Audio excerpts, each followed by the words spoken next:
The brain is a delicate organ and very important organ protected by the bones of the skull. Bones of the skull. It is made up of densely packed nerve cells. It has many parts, but the largest and most important part of the brain is cerebrum.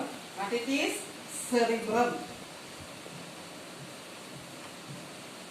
The largest and the most important part of the brain is the cerebrum. About the other parts and their functions you will learn in the higher classes. Here we learn about the cerebrum. The cerebrum has many folds and grooves. It controls thought, memory, learning and the senses. It controls thoughts,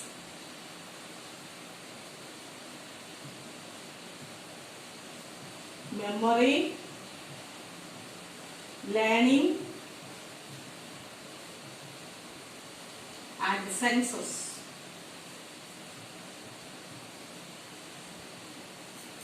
It controls thoughts, memory, learning and senses. Okay, that is the largest part of the brain, the cerebrum. Okay, and the brain is joined to the spinal cord. In the part, we call that part brainstem. The part of the brain that is joined to the spinal cord here, that part is called the brainstem. Brainstem, that is a very important part, brainstem. Okay, brainstem controls involuntary actions. You have learned what is involuntary muscles, isn't it? That is the muscles formed, the heart formed by the muscles that we have no control over that, isn't it? That is involuntary muscles, and the function of heart, function of lungs, function of stomach and all involuntary actions. That means the action which we have no control. That is involuntary action. Which part control that? Which part of the brain controls this involuntary action? That is brainstem. Brainstem, the part of the brain that joins the spinal cord that controls the involuntary actions like breathing and heartbeat.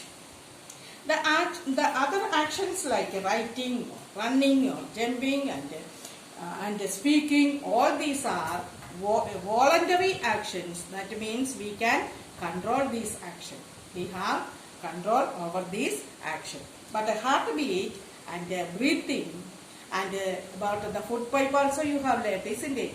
Yes, that are all involuntary actions.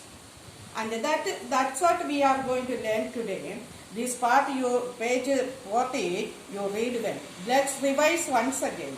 What are the things we learned today? What makes the nervous system we have learned? The brain, spinal cord and the nerves form the nervous system. Which is the very largest and important part of the brain? That is cerebrum. What is the function of cerebrum? Cerebrum controls thoughts, memory, learning and senses. Okay, it has areas for each of these functions. It has different areas for each of these functions. Okay, and what is brainstem we learned? The part of the brain that joined to the spinal cord is called the brainstem, and the function of the brainstem is it controls the involuntary actions. Example for involuntary actions: heartbeat and breathing. That's all for today, and continue in Monday. Okay, thank you.